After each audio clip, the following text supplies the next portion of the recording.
All right, hello. Welcome back, everybody. Podcast and chill. What more? Can you ask for? That's my amazing, the wonderful maniac, brainiac, Christopher Bernard. And the incredible, always funny, Neil Quinto. Welcome, everybody, to this lockdown edition of Podcast and Chill. We are still quarantined. Me too. As you can see, I need a cut. I know.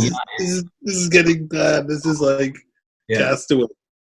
I was getting cuts like every 3 weeks, and now I'm like feeling it because it's just past 3 weeks, and I'm like, here we go. You know, when's the day when I start cutting my own hair?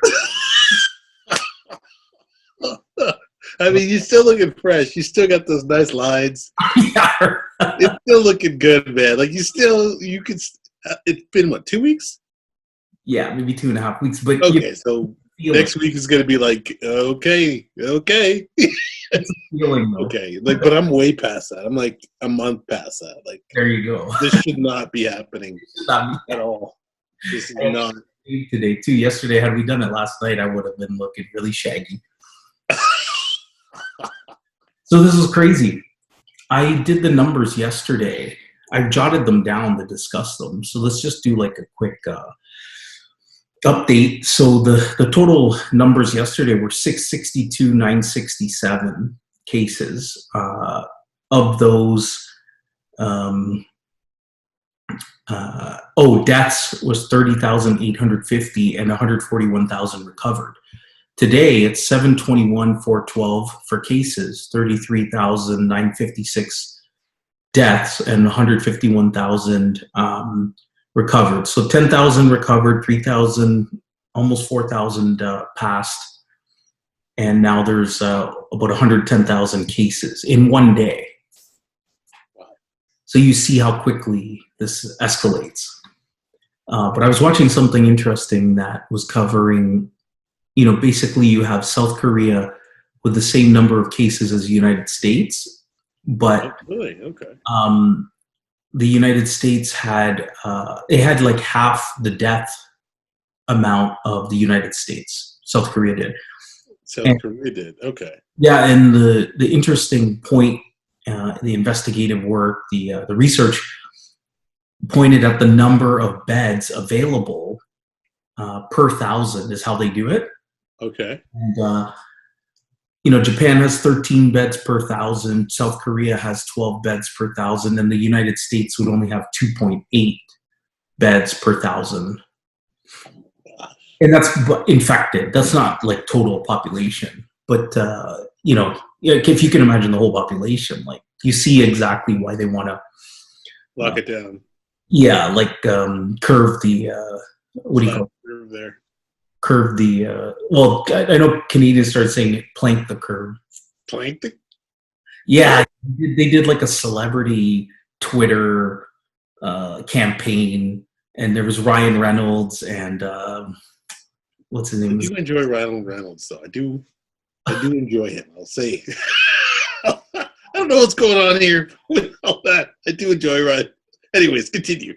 Yeah, he had like the Clark Kent glasses. He was in the cabin, and I'm like, what are you doing? Like, he was just too ready for a movie to look like he was isolated, Okay, actually, segue, as you say that, did you watch the address of our prime minister? Like, did it seem a little like, I don't know. Okay. I don't know. Did you watch it? Yes or no? Well, he's doing one every morning. Which one are you talking about? The first one, when he showed up like 45 minutes late? Well, yeah, but anyone pretty much that he delivers. Like the way, what do you think about his delivery? Oh, in general? Yeah. Like, why is he isolated? Okay. Like, his wife's test is now negative. I see Trump all over the place. Like, they don't say he's isolated at the White House. And he's still there. It's been more than 14 days. So It's so true. That's so true. I didn't even think about those things. I was just gonna say, like, it just seems very rehearsed and very like yeah. Canada. Don't worry, like we got you. It's like, wait, what? But you bring some other interesting points, and I'm kind of like, oh, yeah. Yeah. That's what I know, because I didn't think about that until it was raised on social, obviously, right? And I'm like, yeah, it's been 17 days. He's past it. His wife's negative. Why is he still cooped up in there? Well, everybody has to be kind of. Well, I mean, you can't really be out, right? You can't really be. I don't know, but at some point, there's a level of bureaucracy where, like, courage has to, I like how you didn't openly say he was cowardly, but you were just like, at some point, courage has got to. Well, wouldn't you think? Like, I don't know. I just think it's political theater. I do think it is that. And he just kind of. It doesn't really look good if we're just kind of like, yeah, we're out here too. I don't think Canada can take that stance. I think it's more like the Canadian narrative is like, yeah, no, it's best if we just wait this out. I feel like he hasn't earned that reputation to be like, no, I'm out here like Trump. Doesn't matter. COVID-19 doesn't matter. Like, I'm out here too. It's like, no, Canada's more, we'll wait this out.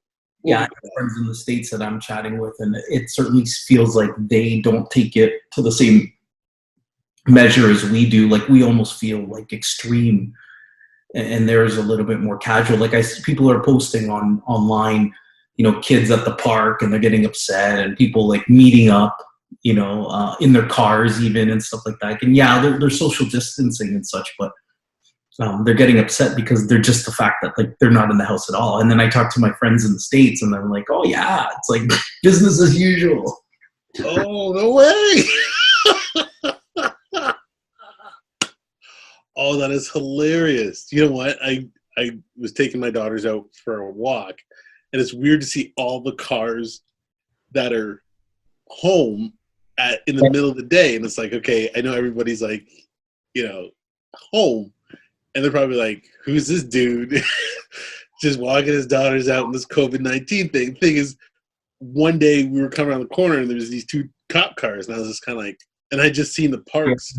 They put up the tape and the signs, like, this park is closed. Like, I was like, oh my gosh, this is serious. And then, yeah, I saw these two cops. And I was like, oh. And my mom just told me, yeah, no, they're asking people if you're out or whatever. I was like, no, they're not. Whatever. I'm like, oh, I thought, like, what if they ask me, like, what am I doing? Like, what's my response? You point to your kids. Yeah, like, yeah, I just get some fresh air. Be home. It's criminal to stay home. It is. But then as we came up, I realized, like, one of them lived right there. It was like a cop's house. I was like, oh, cool. So you're just hanging out. Oh, see, so they're not social distance. No. But here's the thing: you kind of hinted at something that, like, now neighbors are like telling on each other. Yeah, this is like Big Brother, like that whole problem with, like, Big Brother is there's nobody gonna watch, so you just got to get the watchers to watch themselves and act as Big Brother. Like, this is that social behavior that's now happening. It's like. Yeah, the government doesn't have time to watch you, so you guys got to watch yourselves while this is going on.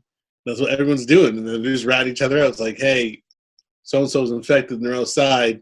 Get them. It's like, we're not there. We're not at that stage yet, but that's what's happening. We actually ordered takeout the other night, and driving there and picking up food, and having a non-home cooked meal made me feel like normal again, which is interesting. Wow. That is. What'd you get? Thai food, yeah. Nice. Nice. From where? Little Saigon. It's by Lime Ridge Mall. Oh. It's tucked in there by the LCBO, which is open. Yes. LCD is still open. Yeah. Actually, when we chatted the other day and I brought it up, and I said, oh yeah, on the news they had reported that, okay, if they cut alcohol sales, that you would see a rise in the death rate. And you made like the most amazing point. So yeah, why don't we wrap it up with that? Oh, right. The it is yeah, self-medicating, right? So if you take away that substance in this time of crisis, you're just going to see people lose their shit. So that becomes an essential service. It's sad. It's like so sad, but you're like, yeah, no, I get it. Like people become dependent on these things, and there's not enough people in the healthcare system to deal with the effects of people unable to self-medicate and this pandemic combined. It's like there's way too much mental health and not enough practitioners to deal with both issues. So like crumble the society. Yeah, I told my wife that you brought that up, and I'm like, why alcohol? Like, but it's true. It's like if people were not able to use pharmaceutical drugs, recreational drugs, illegal drugs, and alcohol, we probably would see a lot more hysteria and a raise in death rate. That's correct. That's correct. That's crazy. Crazy. I know. But, food for thought and something for everybody to think of, because I'll end it at this. Like I remember when it was like last Tuesday, I think they said by midnight Wednesday, or it was maybe Monday, they said by midnight Tuesday, essential services, and that's it. They let the list of essential services up like the next morning, and it was like, who isn't on that list? Yeah, everybody's essential. Everybody was on the list. So let's just let's wrap this one up. We'll continue in another one, but let's just take an opportunity to thank the frontline first responders. Yes, the people that got to deal with the angry people. Yeah, right. Appreciate y'all dealing with them angry people. Yeah, we have like right. Customer service, grocers, pharmaceuticals, the long and short haul truck drivers, many. Please, just people that are not on front lines, that have never worked front lines, just be nice. That's all you got to do. Yeah. You got to be nice. You just smile. They don't want to be there. Neither do you. No kidding. Yeah, they have to. You got to be there. You don't really. So just remember that. Just keep that in mind when transacting and conversing. Right on. Awesome. Good stuff. Let's make it a short clip, and we're going to come back in another session. So, guys, thanks for watching. Thank you for watching. Thanks for listening. Thanks for tuning in. Podcast with the incredible Neil Quinto. And my favorite guy, Chris Bernard. Thanks for joining the best podcast and now video show channel. That's right. Until now. Until now. Signing off. Take care, everyone.